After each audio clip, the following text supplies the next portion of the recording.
lovely foreign language film known as Wreck. What a freaking ignition to action. We have this omnipresent tension, suspense, horror, and then the moment you let your guard down, suddenly it spikes, and then this is like the new level of tension. They slowly choke all of the resources the characters have away.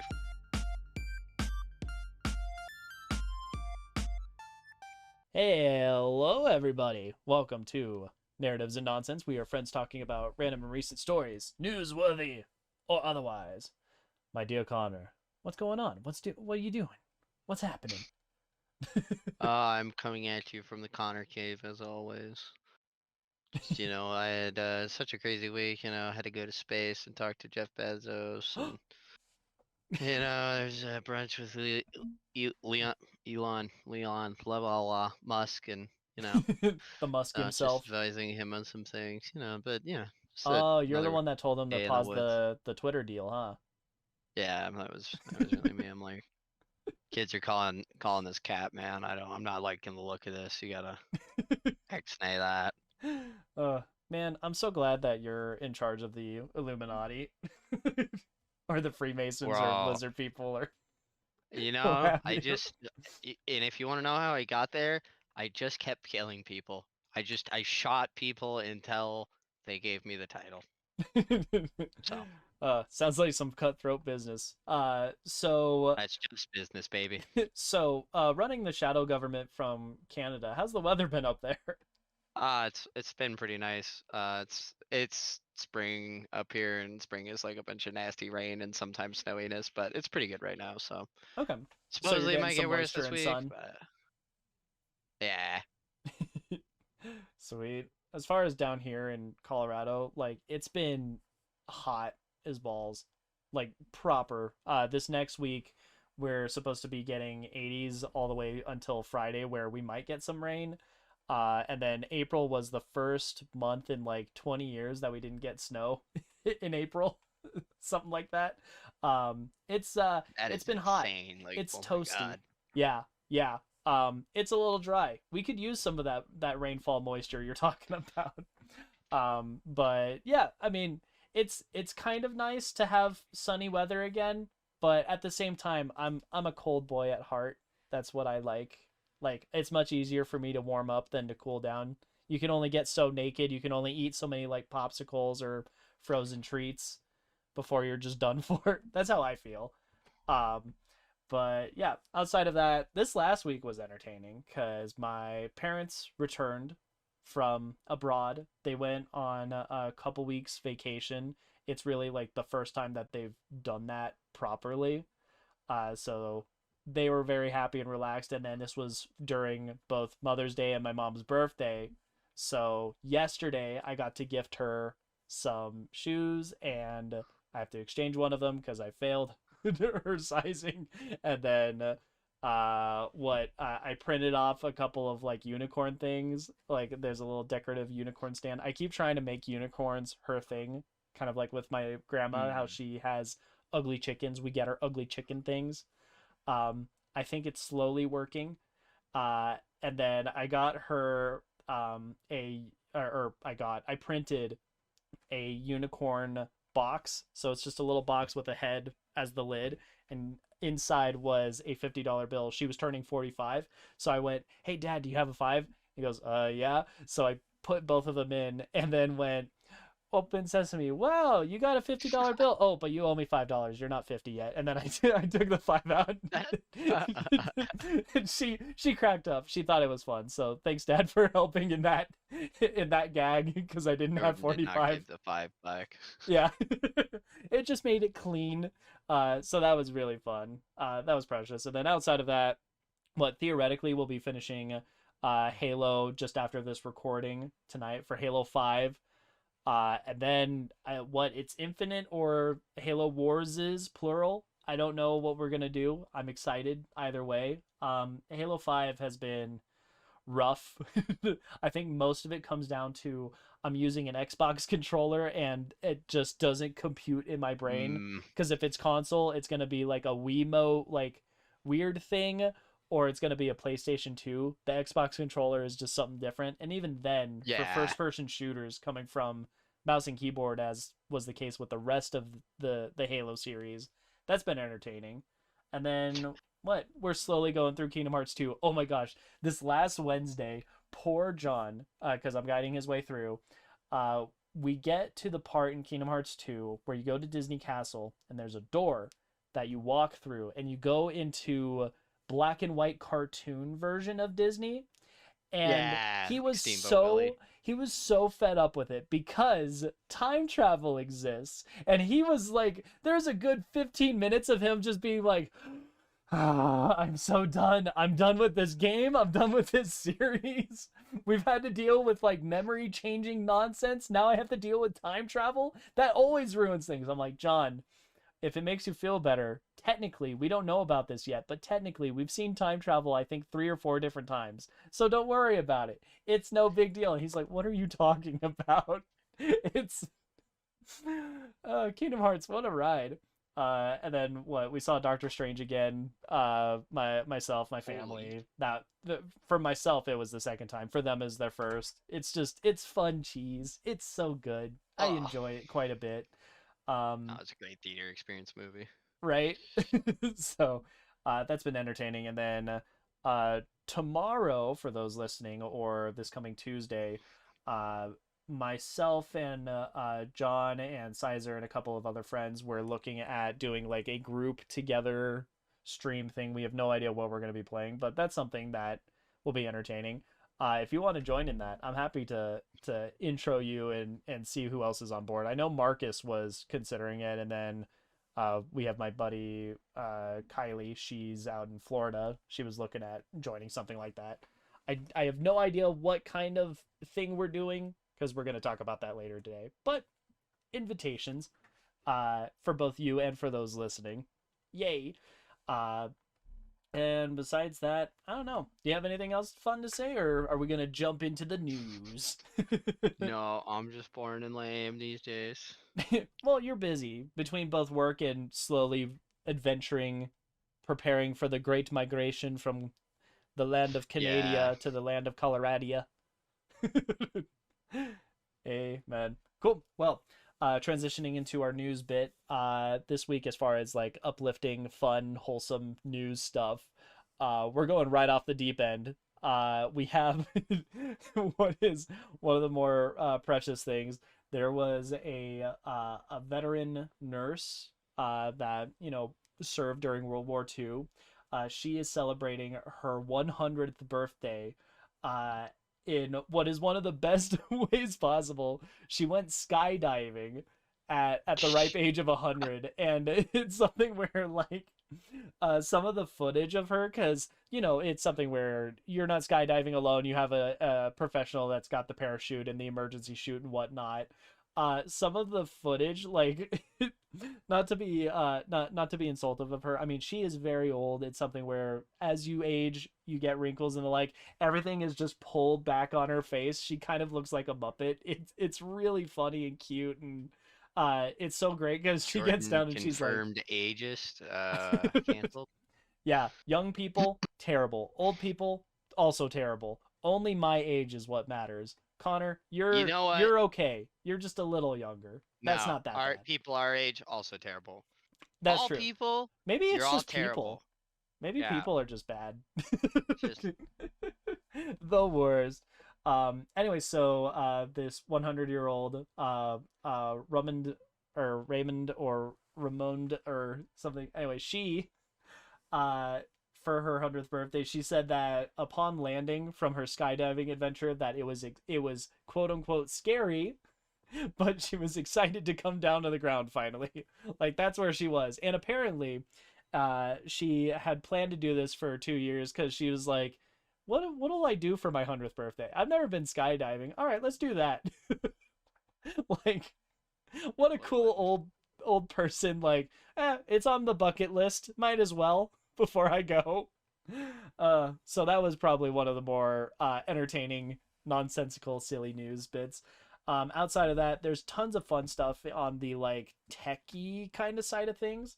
The first thing is out in Greece.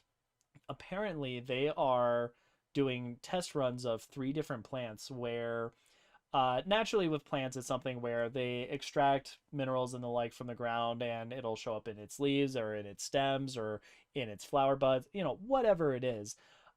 It turns out they are looking at what are called like hyper accumulators to see if it's something where we can potentially farm plants for minerals.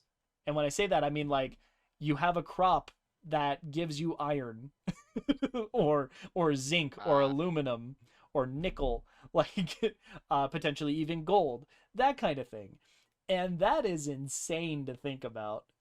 One of what the black magic brought this about? right? One of the big things with looking at something like this is naturally it is something where plants do extract those things for creating the rest of the plant. With a hyper accumulator, it's something that draws even more of that out. But on the kind of flip side of it, it's something that could be potentially more kind to the environment than what we do because we have a very violent relationship when it comes to digging for things, whether that's full on quarries or explosives or what have you. So theoretically it could be a little bit nicer for the environment, and you could cycle it into crop rotations, so then it becomes more of an ecological type thing, like how you alternate like soy with corn or wheat or that kind of thing, where your soil isn't just getting Dust Bowl affected into oblivion. No kidding. So it's an interesting thought process. We'll see what comes of it. Given that they're testing three different types, I imagine this is something that is more of a let's prove of concept, see how it goes, rather than a oh yeah no we're like quadrupling down on this. We got to see how good or not it'll be. But something they're trying out in Greece, an interesting uh, kind of Worth a shot, man. a twist on the video game concept of farming for minerals. Like it's straight out of a Minecraft mod where it's like, ah yes, I planted this corn and now I get iron. Uh, you know. iron seeds, and they plant into iron flowers, and I can get iron shavings to Yeah. create a ingot or Yeah, something. exactly.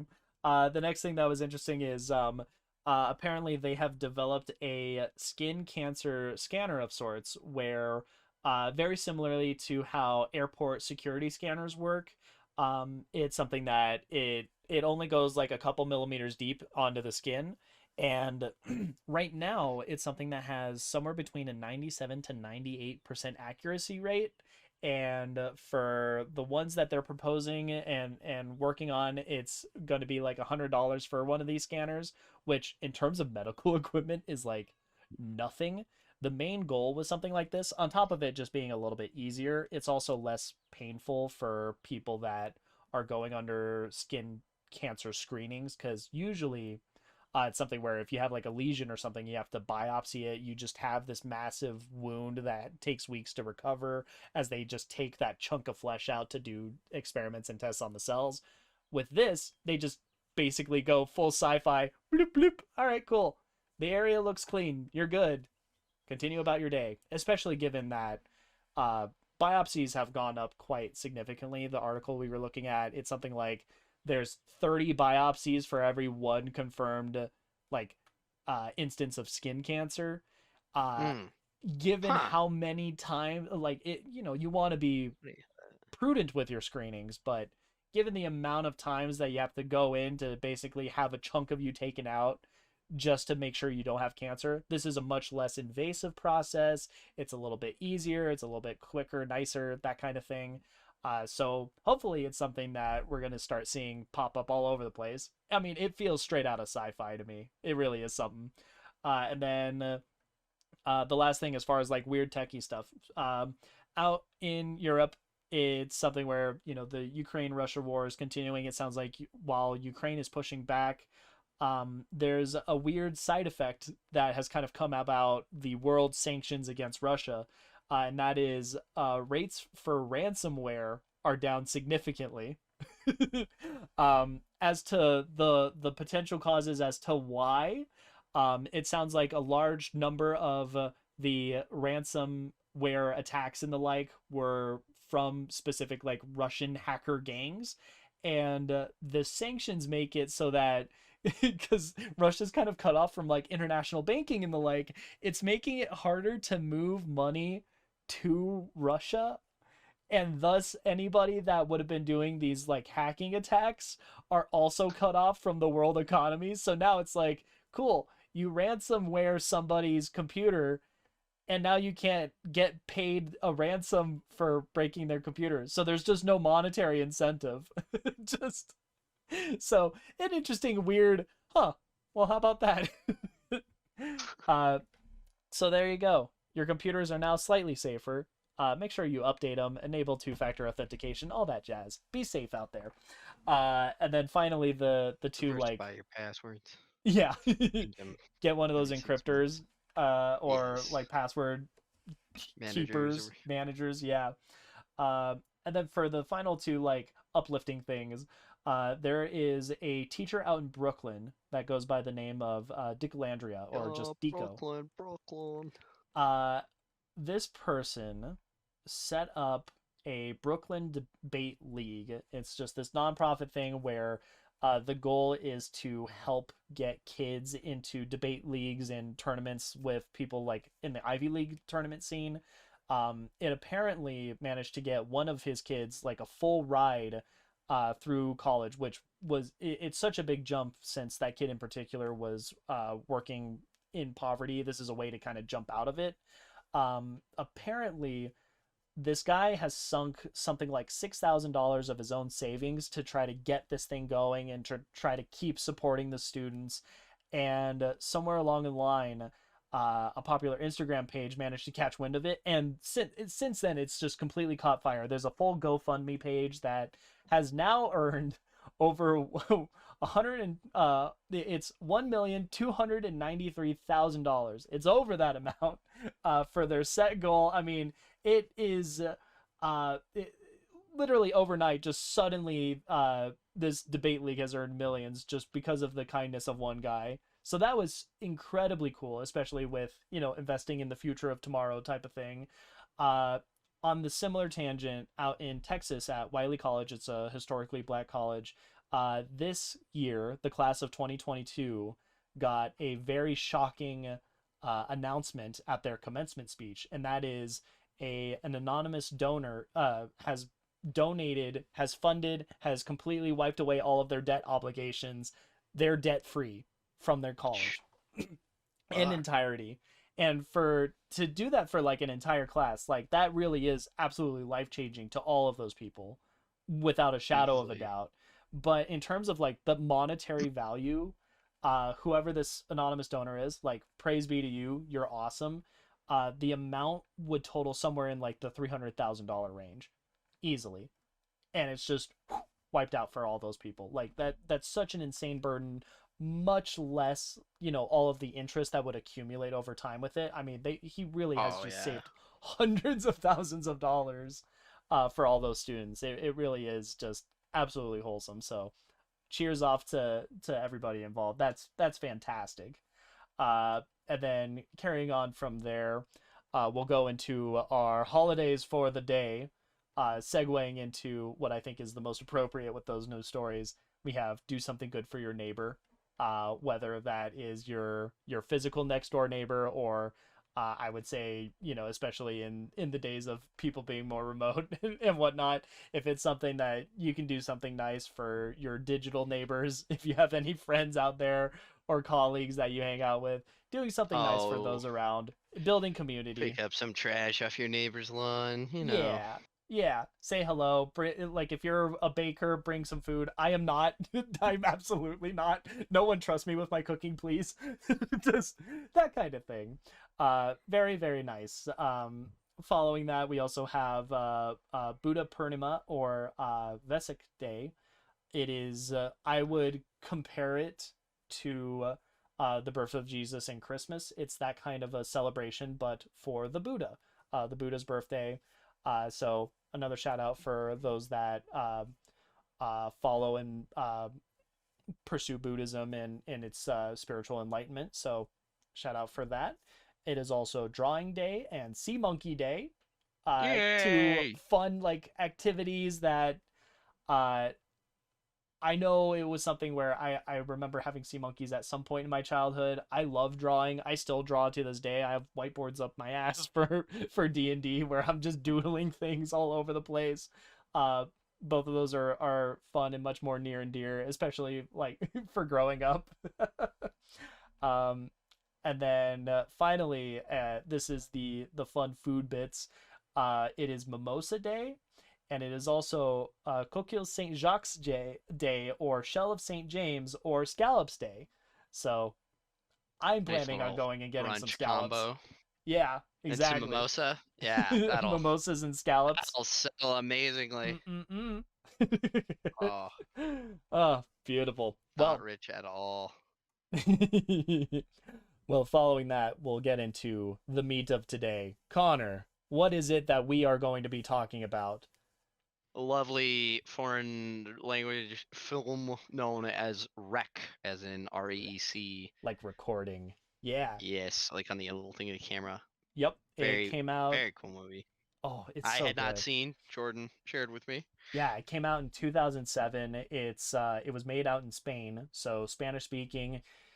There's both a subbed version and a dubbed one. Frankly, I prefer the subtitles for Spanish. And like I know enough of Spanish that I can get some of the sentences innately, Absolutely. but you can listen to a dubbed version. I It's not that good, it, in my I opinion. made it like the only part of the prologue before I was like, all right, I have to go back to the subbed one. The The guy other who does thing, Pablo's okay. yeah, yeah. The other thing is it's really weird in this film's case that they made a dubbed version when a year later there was an American made remake called Quarantine, and it kind of feels like it's treading on the same ground. If you're gonna have an English speaking remake, why not just watch Quarantine as opposed to the dubbed version of the Spanish movie? It's just this weird. I don't know how many times that's happened with other I'm stuff, but committed enough to not to watch the original, but not in its original language with subtitles. yeah, yeah, exactly. It's just like you may as well just like it's as if someone made Pan's Labyrinth, had a dub of Pan's Labyrinth, and then remade Pan's Labyrinth and called it like I don't know, the fantasy in Spain or something like that. Like, and that one's the English speaking one. It feels very weird. But with that said, Rec, it's so good. It's so good. It's something where they very clearly had a very limited budget, and they use it for everything that they can. It's something It where they're it never held very them back for a minute. not even. I mean, really, the only thing that I can think of is this movie is part of like the revival. Honestly, I would say that this and or Cloverfield is responsible for the re-rise of let's do handheld shaky cam footage stuff. But this really was kind of the revival, this recurrence of handheld POV camera views in movies thing, and with it, this movie is very unique in that a lot of how they went about it was very focused on like the realism aspect. So the camera work is done by the cinematographer. His Really. actual name is Pablo, so it's just Pablo de Both the Pablo. actor and the Yeah, character. the actor slash character slash cameraman. All of it is just Pablo. So you Pablo. follow from his POV for the vast majority, or really his camera's POV. And then you have uh, Angela, who is played by, I believe the actress's name is Manuela. She is an actual TV news person. This kind of launched her career into movie making and being a proper actress, as opposed to just being, a news person on the local station. You have a number of like in the prologue of this. It starts off at a fire station, and all of the firemen and like the secretaries and whatnot there, with the Like exception the of the actual two, staff. Yeah, they're actual staff that were just there on location, just going Uh, about, just playing along, like, oh yeah, we're going to be filming a thing for a movie. And then the two firefighters that they follow are the actors that they use for the rest of the movie. It's something where pretty much everything is very naturalistic. And when they were casting the actors, it was less about how they were able to like read the lines or narrate a script. It was more about how good at improvising they were, which I think really adds to a lot of the kind of authenticity of how this movie feels, because it really does feel like you're just there along for the ride from Pablo's camera's perspective. Like it really is just fantastic. And to further add to kind of the authenticity of sorts, uh, all of the fire people, it's a real fire station. When they go to the apartment, it is a legitimate full apartment complex that's just in Spain that they went through to film everything with. The script is very limited for what they provided to actors. Sometimes they wouldn't know the extent of a scene until the day of. So things like when, because this is ultimately a horror zombie movie, like whenever a shocking kill happens or whenever there's a twist in them being able to go this way or that way, they just have to roll with the punches and improvise a good chunk of it if they even if they weren't even given a script. Like it's crazy to think, and it kind of borders on like, man, trying to draw performances like that, like is it method of sorts, is it intentional, like how much is it method by design almost. well, and I think it very much helps with this film. They've got a very concentrated cast of characters, so each one Mhm. can really be looked into, dotted, cross the T's, dot the I's. Everything would be really on point and sharp because they don't have to worry about too much. So Yeah, I think that yeah, helps them a lot in it's by the fleshing them nature of out. the movie, they're quarantined into this apartment complex, without getting into the grander spoilers. That's something where just by its nature you're very limited in your space, so you do have to focus more on the characters and their interactions and their back and forth. And I think ultimately, by casting people that are better at the improvisation aspect, I think that it just highlights the film, because you get more of that back and forth, like people are interrupting here or there. Like you get a news person that knows how to be a news person. Like it's really really well done from the filmmaking aspect. And given that you're experiencing all this from a news person's camera, like you just get this over the shoulder look at everything without ever feeling sick. Because I do think a lot of the like POV filmmaking stuff can very easily devolve into shaky cam. I don't ever feel like this crosses that threshold into, okay, now I'm just nauseated. Like it does have some really good camera work as well to help translate all of this in the first place. It's really really well Well, and made. it's not so much just close-ups of characters going, ah, ah, Yeah, ah, yeah, ah, ah. Oh God, you get a like very it's there, but real look of what's going on in the scene. Like it works in the storytelling aspect because you're following a camera guy. The camera guy is trying to capture camera footage. They have he very was told to good, keep rolling. yeah, and there's understandable reasonable points where the footage will cut and go to the next thing, because you don't necessarily need to have the camera on the entire time. If it's something where they're just like what there's a scene where there's a little girl that it cuts to black and then the camera just turns on and it's the girl just like poking and looking at the Messing lens with and it. yeah. And so Pablo like walks up to it and he's just like, oh, the lens is dirty, hold on. What's on it? Yeah, what the heck? And turns it back off and goes about his day.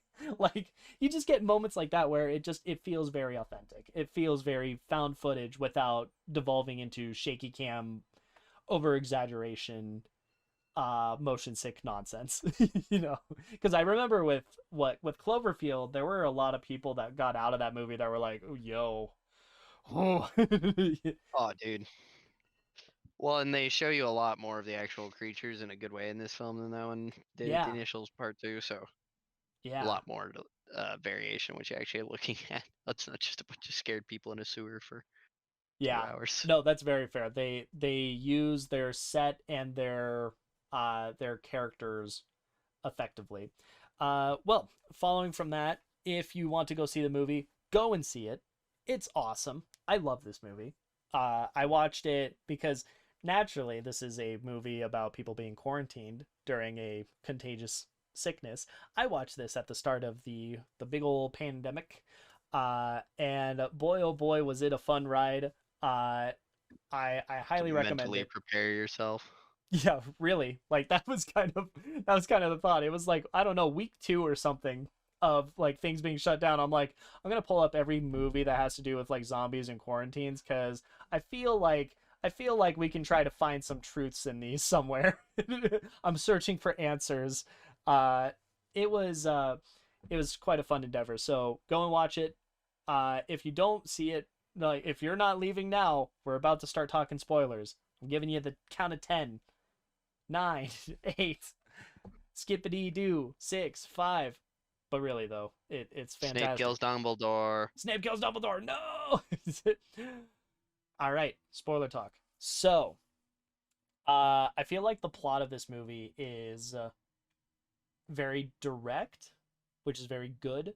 It's just this when we were talking prior to the podcast, it's this very steady escalation, a step-by-step climb through the entirety of the film where Real um smooth, well paced. yeah, Nothing too yeah, spiky. and there's tension throughout. The way that I put it is it's something where a lot of scares from other movies like leaning into jump scare stuff, it feels like there's a non tension, non suspenseful scene where you're just kind of like coasting along and then suddenly there's a jump scare and then the tension's gone and that's the end of it. It literally is just like, here's like a normal scene.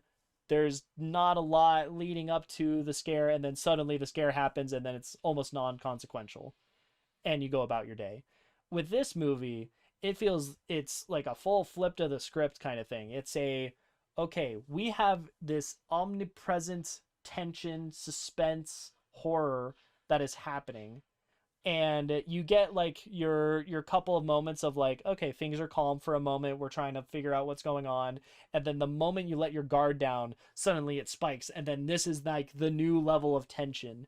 It's fantastic. There's lots of moments I feel like that happens where people are just trying to figure out what's happening. You're at the base of the stairwell in this very tall spiral staircased apartment complex. And as they're just going back and forth, they're talking, they're like, okay, you know what? Some lady was screaming, somebody like got their face bit, they're hurt, they're bleeding, and then suddenly a firefighter just crashes in the midst of it. Right in the back of the scene. Oh, What a freaking ignition to action, because at that point, you know, again, we have actors that are going improv, they don't have a lot of information, and then suddenly here's a dead body on the floor. The person acting like a policeman or a firefighter, they rush to go like, dude, is this guy dead? Is he okay? yeah, He's like bleeding. Like, just instantly they like snap into whatever roles they're in, just now elevated to, this is terrifying. And it's amazing. It really is just something else. And you know, going on from that, where it's like the moments where people let their guard down are when the tension gets that much higher. Later on, it's something where we have a little girl named Jennifer in the movie who, she's maybe like 6, 8 years old, something like that. The makeup work is fantastic. Like, she looks grueling when she finally does turn. The policeman like is like, hey, you know, it's okay, are you fine, like what's going on, because they still don't know exactly what the nature of this you know, contamination is.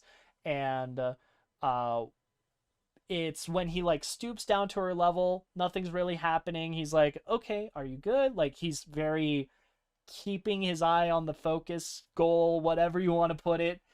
He's making sure that nothing's going wrong. Once he feels safe, he goes to talk to the firefighter, the camera crew, for just a second, and she lunges at him.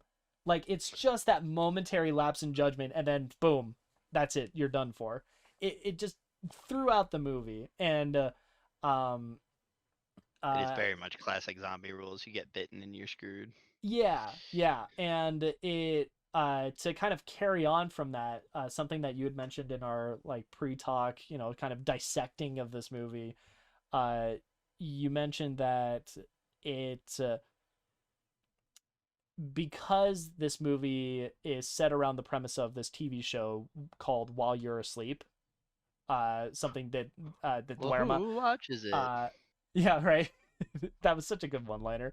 While this is set in this show called While You're Asleep, of them following like everyday lives thing, this takes place super late at night. You get a cut later in the movie where they're just like awake at 2 o'clock in the morning. They don't know what's going on. People are half conscious.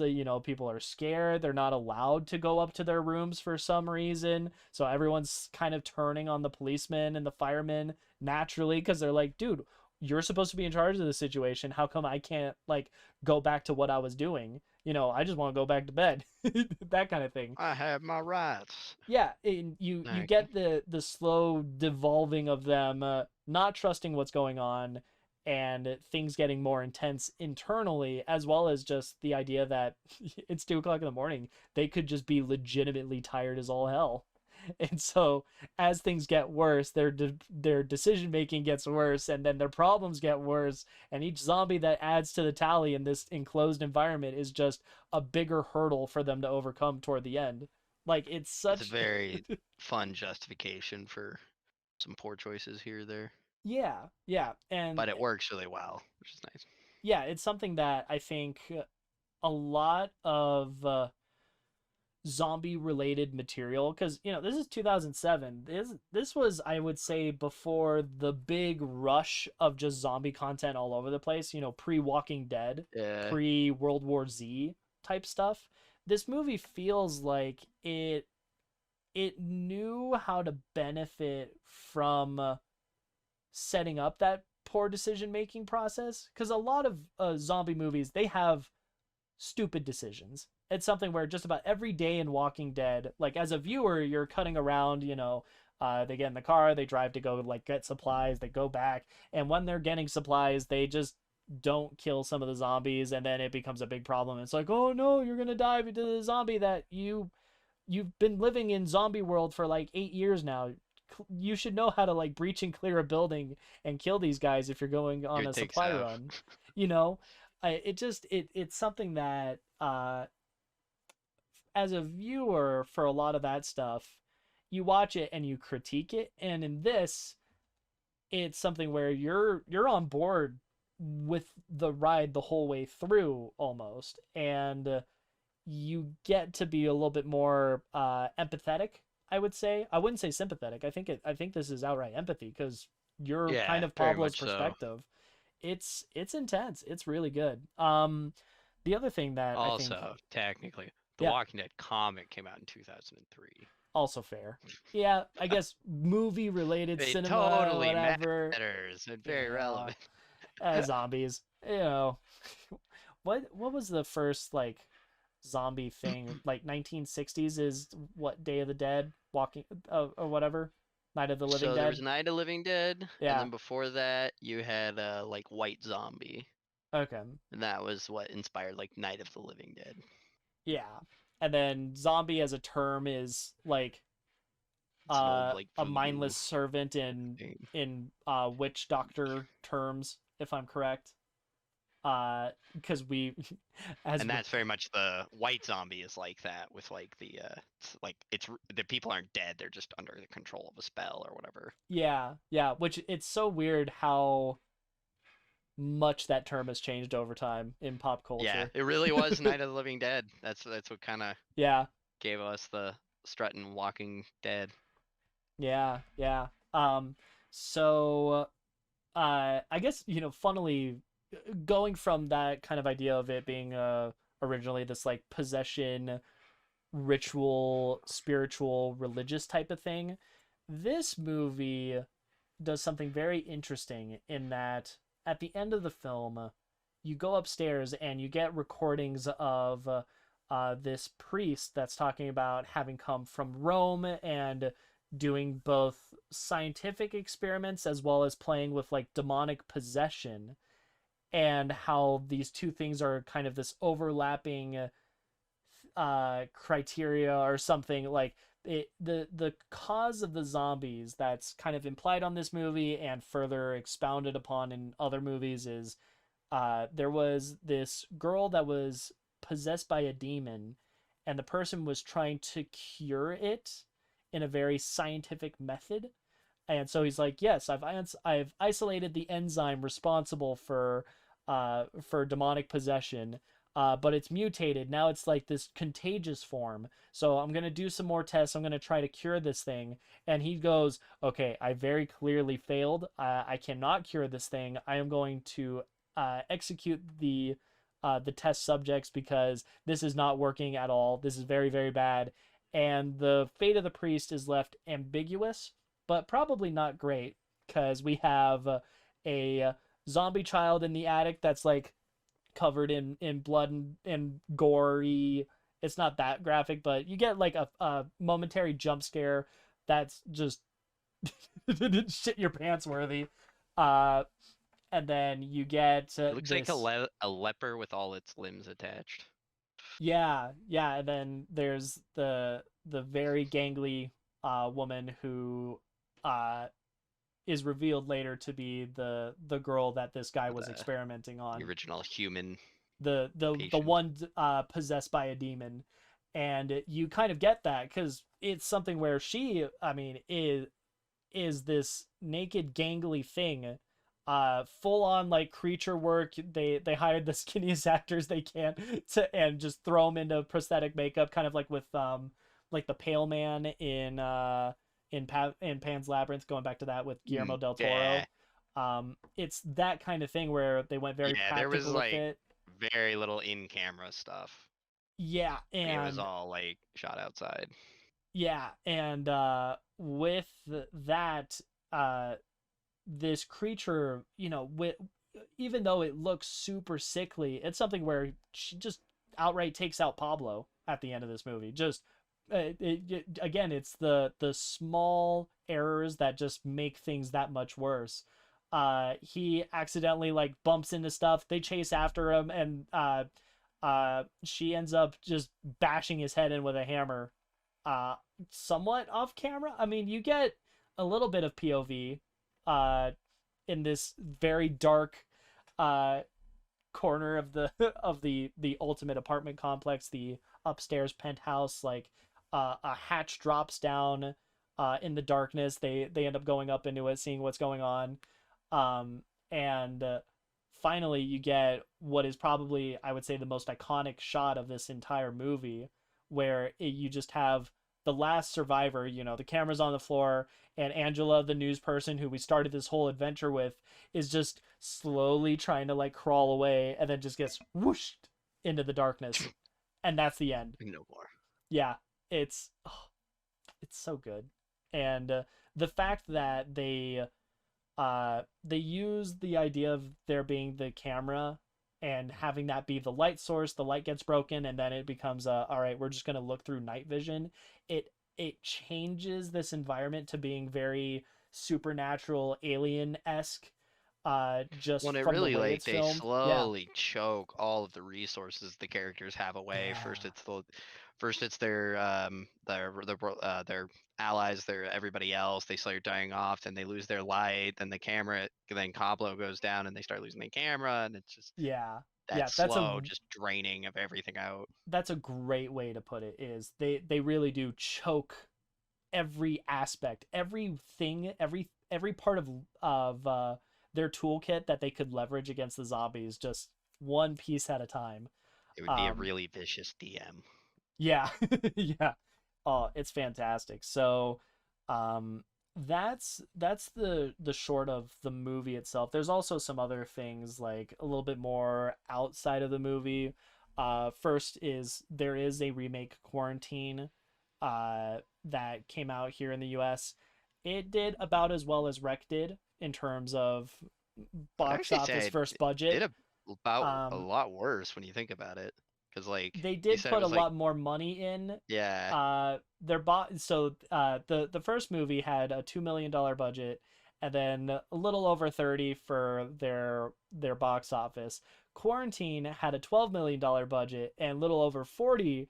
So it's literally like they put 10 million more in and only got the same 10 million more back out. that was it. Like It probably did technically a little bit worse than that, depending on how much they marketed it. I don't remember a lot of marketing that's for where I think they Quarantine. really probably would have if they did lose it. Yeah, it was still profitable, but not as much as Rec would have been. Is kind of Yeah, the thing with just it. turning a profit isn't always enough, Yeah, yeah, you want to improve on that. So, uh, especially for that much projectile, which is yeah, funny. But and Quarantine, it it is impressive just how many shot for shot things they use throughout this, even though they filmed it in a very different way and they had more well known actors. Um, Namely, the character who plays Angela is much more well known. Um, it's a very solid homage. I'm trying to think of the last time that there was a remake that was so uh faithful in terms of like camera work and setting and the like. I really hate to say it. I want to say that uh the Psycho remake is on par, but in the same way that the Psycho remake with uh like the whole Norman Bates movie, whatever, in the same way that the Psycho remake did a lot of the same, they did it in a way where it's kind of missing some of the artistic brilliance of it, I guess. Like having everybody the in, casting was a little eh. yeah, especially for Psycho. Like that was Yeah, that was just kind of weird. the Um casting for Quarantine sounds really good, even though I've not seen it. yeah, yeah, I like I've been looking I at like some of IMDb. the casting for Quarantine, even though it doesn't get the benefit of like an actual news person doing actual news person. Like I don't think the performances suffer in No, I don't Quarantine, even really but think that it's mattered too much. I think she was just a good actress. Like yeah, honestly, I think it's more like I about was pretty impressed the by her, yeah uh it, especially when you compare it to the dubbed version. yeah. Like the original audio is God. it's insanely Yeah, to how me, I much they think where Quarantine suffers is they have uh the right shots, the right angles, but maybe it's I think the term might be mise en scene. it's The accurate on lighting, paper. yeah, yeah, that's a good way to put it. It's accurate on paper, but something about the ambience and the Doesn't have the structure, same love in it. The yeah, care, it same heart. I kind It's of not feel a like it's mission. almost a too many cooks in the kitchen type situation where the first one you feel more or the first one with Rec, it feels more intimate. It feels like this could be actually something that you're going through and watching and experiencing with. And with Quarantine, it's just cleaner. You've got color grading, you've got purposeful lighting. Things aren't as dark or as bright uh as they would be in a natural environment type of thing. Like it feels more of a constructed set. And I think that takes away a little bit of some of the charm of Rec. Um, but it's still very good. Like it's a very darn well made what if imitation is the most sincere form of flattery. I think that couldn't be more one for one. I do think that there is some absolute respect paid toward the original, even though some of the behind the scenes make it sound more of a yeah, we had this great idea and we're working with our own like twist on the source material. It's like no, you're making a really good remake. Like I don't Yeah. know, it's kind of weird. Well, Yeah. I would say very much one of the cool things with Rec is it does have a lot of like homages of its own. Like you've got the little girl who you'd say is very similar to the one from like a Night of the Living Dead. Oh my Hmm. god, can't talk today. You have the audio logs left behind by the priests, which I always think of H.P. Lovecraft or like Evil Dead with that. Hmm. Like you have all these like fun little points here or there that they take from. So that it is one of my favorites. It's a pretty big send up to the genre as well. Like Yeah, it's definitely made by people who enjoy it. and this kind of like little bit of genre mixing of here's a zombie movie, but also like just glimpses, just hints, just a little bit of, oh, let's change the flavor with exorcism type stuff. I think that's really Yeah. cool. um Well, and that's very much something like with Evil Dead. You have that aspect. It's more the yeah, Eldritch stuff, and this is I like the twist on this with the religious thing. It's like being that's a more nice way of demonic. like it gives it its own identity personality. Yeah, Like it's always yeah. a very um solid thing to have, Another not just thing be like kind of, World War Z movie. yeah, and to kind of continue carrying on like things that are inspired from this movie, it's been said that outright the Outlast video games were very heavily influenced by Rec. And I mean, Yeah, once you a get little to bit. the end of this whole experience and you get like the night vision in the dark with person demonic and yet medical audio logs, like it does start to feel very video gamey in a way. So Oh uh yeah. Well, and that's like so like BioShock-esque too. Like that's what I was like thinking of when I heard it. mhm. That's where I Yeah. always go.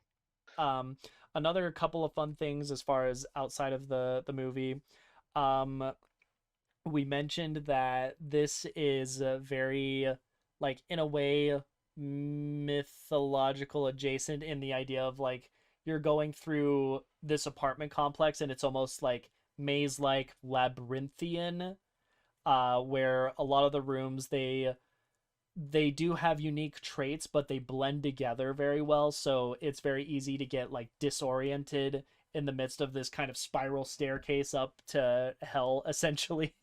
Like, instead of descending into the depths, you're ascending into the worst pot you could be.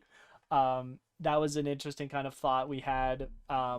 Another thing that was kind of fun was, for some of the behind the scenes, they were talking about how do we want to go about, why do they get into this place, and oh, okay, this is going to be a TV crew, they're doing like a nightly news segment thing, and originally they were going to follow policemen just outright. And I think they made a very brilliant choice of, let's change it to firemen. Part of like the surface level of it is firemen just tend to be more well liked than policemen, but in terms of how it plays out in the action and the flavor of it, by following the fire people who have a very different toolkit than a policeman would. With policemen, you always expect there to be a gun or like a baton or something like that. The firemen really utilize their ability to try to calm situations down, get like a proper risk assessment happening, rather than just like, oh no, zombie, here, let's pull out the gun and shoot. And I'd even say the policemen have a very good back and forth with how they're going to handle the situation. It's not just immediately pull out the gun. They're like, no, there is the reason for the plot to engage is you have a woman who's like sick and screaming for help or something in her apartment. And that's where someone calls 911. They, show up to the scene. They go to that person's room and she's a zombie. They don't know it though. She's just like got blood and sweat and is looking gross. And next thing you know, it just slowly becomes this zombie plague contaminating the room. But they don't open up with, let's shoot her down. It's, ma'am, are you okay? Like, are you good? Do you Danny, are need you a okay? hospital? Are you Like, okay? yeah, they start from a caring place. So I thought that was something that is very unique with this movie. And there's not a lot of zombie movies, I feel, that start with the very initial outbreak. Yeah. And Like damn, what a missed opportunity, because it's such a cool idea. well, and it It really like we were saying, it lets you really focus in on each individual characters because there's mhm. only a handful of them, right? So each of them gets so much time allotted to them that Yeah, you seeing how you the get really things, connected to them, and it's very fun. yeah, you get to watch things slowly go out of hand, and it feels like, no, if there were a zombie outbreak, it makes sense that, um the way that everyone gets quarantined is there's a dog that gets sick and starts attacking other animals at the vet clinic. Like, that's how the powers that be, the the Spanish equivalent of the SWAT team. I think it's the GEC is what they're called. That's how they get clued in on, oh, like this could be a very bad situation. There are people sick in this apartment complex. I think We're it's just the we're CDC. closing off this whole thing. CDC is the Yeah, US's Center of Disease Control. They I have think it's the something same. of their own. Every country does, because that's how it be. Yeah, Whatever I that think is. it's I heard CDC the whole time, but that might have just been me auto um, completing. I know GEC is their SWAT team, That for could have been lack a better word, but I don't know if that is specifically like it. riot troopers or if it overlaps with health Yeah. department stuff. I know they said it was the biological, nuclear, and chemical team, whatever that was, is who's quarantining the building off. And then the police and firemen are like, oh, okay. And everyone's like, wait, nuclear? Like, what do you mean? And they're like, hey, Yeah. don't worry. It's just, we don't know what this is. We're closing it off to make sure it's not a bigger problem. Stay indoors. They've got the big drapes and stuff. It's very spooky. I love it. It's very good. Highly Well, recommend. yeah, go and watch it. Oh, and at some point we're gonna have to do the rest of the Rec movies. I don't know if we should do Quarantine or and Quarantine 2 because Quarantine 2 is a train wreck of an airplane terminal. It's such a weird. They went. I'll respect it. They went their own way for a sequel, but Rec as a sequel feels much better. It just picks off where the first one left, and you get Mm. more perspectives of the same thing, uh, with its own fun twists and turns. And with Quarantine 2, they just went, all right, we're doing something way over here. Direct to DVD, because Quarantine 1 didn't do it enough for us. Oh, Good man. enough for DVD sales. Anyway, with that all being said, Connor, where can we check you out at? As always, you can find me at Five String Connor on YouTube. Bad Cleric on Steam. Hit me up on the Pokemon Showdown nonsense narrator. Still Hell the champ. yeah. Always the champ. Forever the champ. Absolutely. And then if you want to see more of myself, you can check me out. Sundays, we play Halo. Myself and my buddy Marcus. Sometimes Saturdays, we'll play Knights of the Old Republic. That's on his channel, Eldritch Bunch, on Twitch. Otherwise, you can also see me with my buddy John. That is on Gillidan and Andronari, linked below and in the post credits. And that's Wednesday nights. Here on Narratives and Nonsense, we post Monday nights, and finally, we're gonna see about having some fun on Tuesdays, so that'll be on my channel, Gillidan Andronari. Check it out. Woo, Gillidan for the win! Let's go! That's it. I hope everyone has a fantastic rest of your week. Bye. Bye.